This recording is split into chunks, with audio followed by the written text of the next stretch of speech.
Pak. Waalaikumsalam. Perkenalkan Pak, saya perawat Robi dari Poltekkes Kemenkes Tasikmalaya. Di sini saya akan melakukan promosi kesehatan ya Pak, kepada keluarga Bapak dan Adek ya, tentang penggunaan jamban sehat Pak.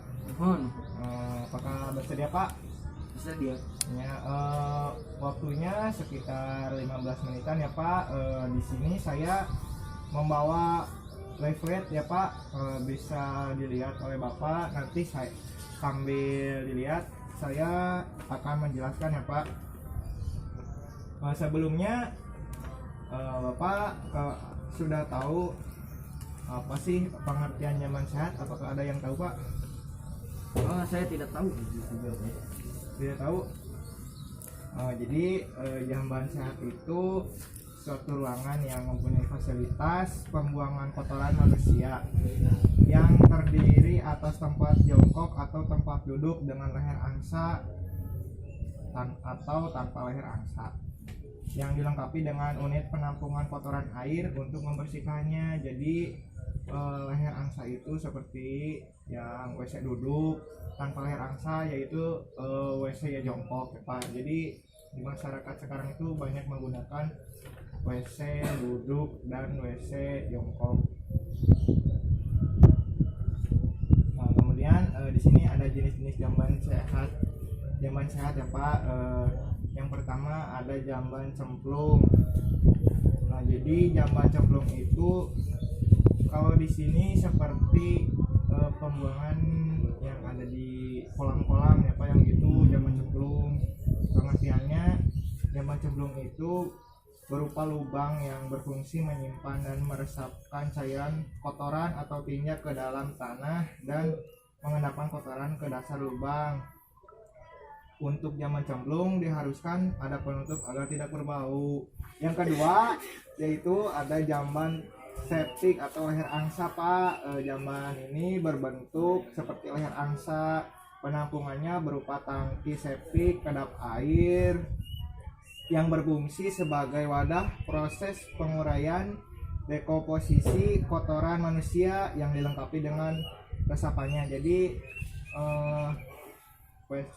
jamban leher angsa itu seperti WC duduk, seperti WC jongkok yang banyak digunakan oleh masyarakat zaman sekarang ya Pak. Umum.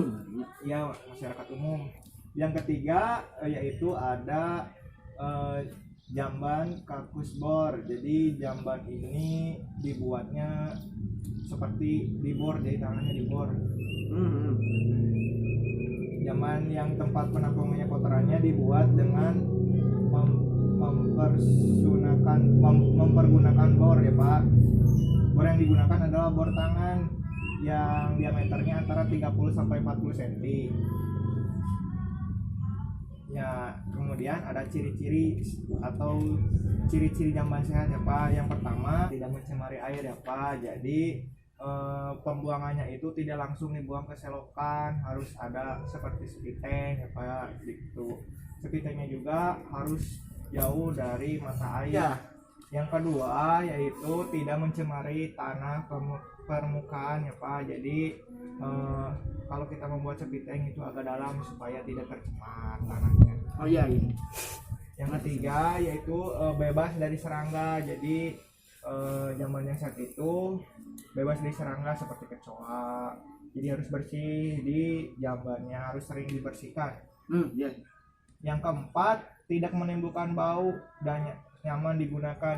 Jadi yang sehat itu tidak menimbulkan bau seperti bau kotoran, bau apalah, seperti bau pesing gitulah, seperti itu. Terus yang kelima, aman digunakan oleh pemakaiannya. Jadi jamban sehat itu enak lah untuk dipakai. Kemudian yang keenam, mudah untuk dibersihkan.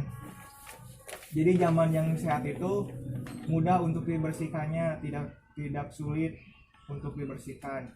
Jadi yang ketujuh, tidak menimbulkan pandangan yang kurang sopan. Jadi jamban yang sehat itu enak untuk dipandang, seperti bersih, wangi, seperti itu. Ya, sering dibersihkan. Nih Pak, bagaimana jamban yang ada di rumah Bapak sudah menciri-cirikan jamban yang sehat belum Pak? Sepertinya sudah deh. Sudah. Iya, Yang sudah ya. benar apa? Yang benar apa? Ya, Oh iya. Kemudian tahu nggak Pak akibat jamban yang tidak sehat itu bagaimana? tidak. Tidak tahu. Jadi jamban yang tidak sehat itu yang pertama mengotori lingkungan, mencemari air, menimbulkan bau tidak sedap dan merusak pemandangan. Dan ada lagi manfaat jamban sehat ya Pak. Oh, ada manfaatnya juga. Iya ada. Jadi manfaat jamban sehat itu tidak mengotori permukaan tanah di sekeliling jamban tersebut. Yang kedua, tidak mengotori air permukaan di sekitarnya. Yang ketiga, tidak mengotori air tanah di sekitarnya juga. Terus yang keempat, kotoran tidak terjangkau oleh serangga terutama lalat, kecoa, dan binatang-binatang lainnya ya Pak. Kemudian tidak menimbulkan berbau, mudah untuk digunakan dan dipelihara juga ya Pak. Sederhana desainnya, tidak perlu mewah-mewah ya Pak, sederhana tapi bersih. Oh, Tuh. iya. Kemudian murah dan dapat diterima oleh pemakainya, jadi enak untuk dipakainya juga ya Pak. Kemudian ada cara memelihara jamban sehat. Yang pertama, lantai jamban selalu bersih dan tidak ada benangan air. Yang kedua, bersihkan jamban secara teratur sehingga ruang jamban dalam keadaan bersih. Jadi harus dibersihkan secara teratur Pak. Setelah BAB harus langsung dibersihkan supaya bersih dan wangi. Yang ketiga, di dalam jamban tidak ada kotoran yang terlihat. Jadi setelah BAB Bapak langsung menyiram jambannya harus dengan air yang banyak supaya tidak tersisa ya Pak si kotorannya. Keempat, tidak ada serangga seperti kecoa, lalat, dan tikus yang berkeliaran ya Pak. Diusahakan pintu kamar mandinya tertutup supaya tidak ada binatang-binatang yang masuk, dan digunakan seperti sekarang ada Wipol yang pembersih pembasmi kecoa seperti serangga gitu ya Pak. Ya.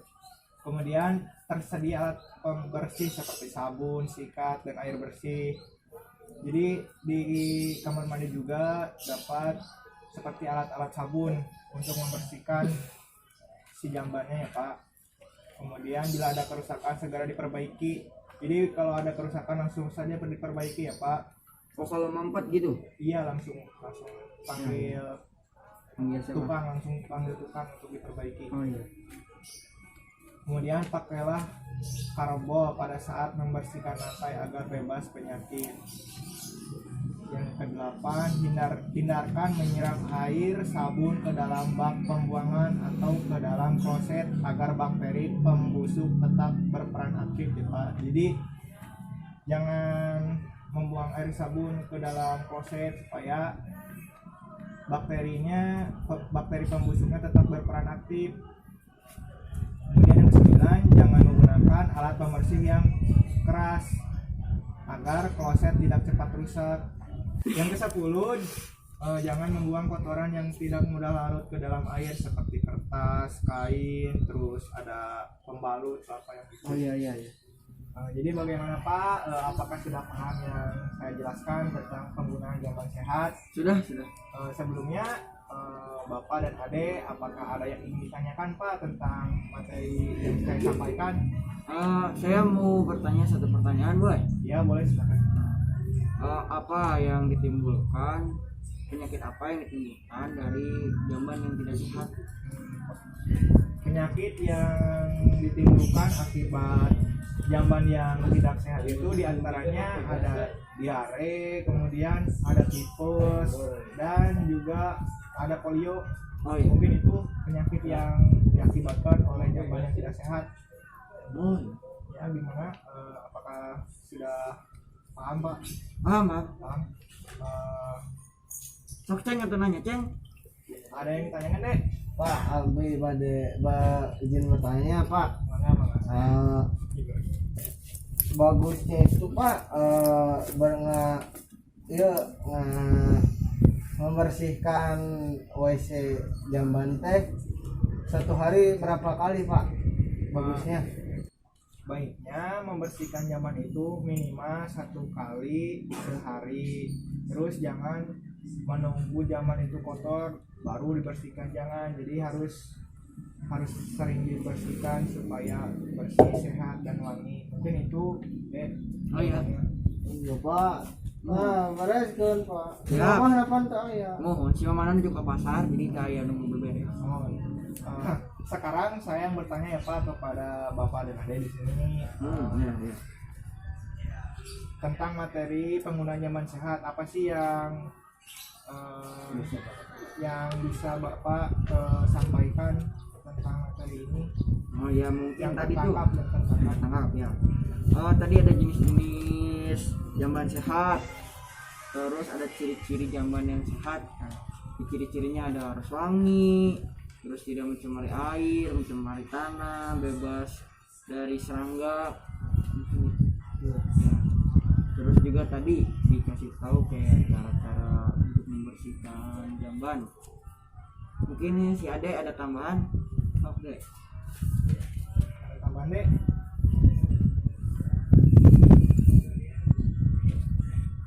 Ya, tambahannya paling itu pak, yang jenis-jenis jamban, ada jamban cemplung, jamban angsa, dan jamban bor ya pak. Ya, alhamdulillah ya Pak, kalau Bapak dan Ade sudah memahami tentang materi penggunaan jamban yang sehat ya Pak.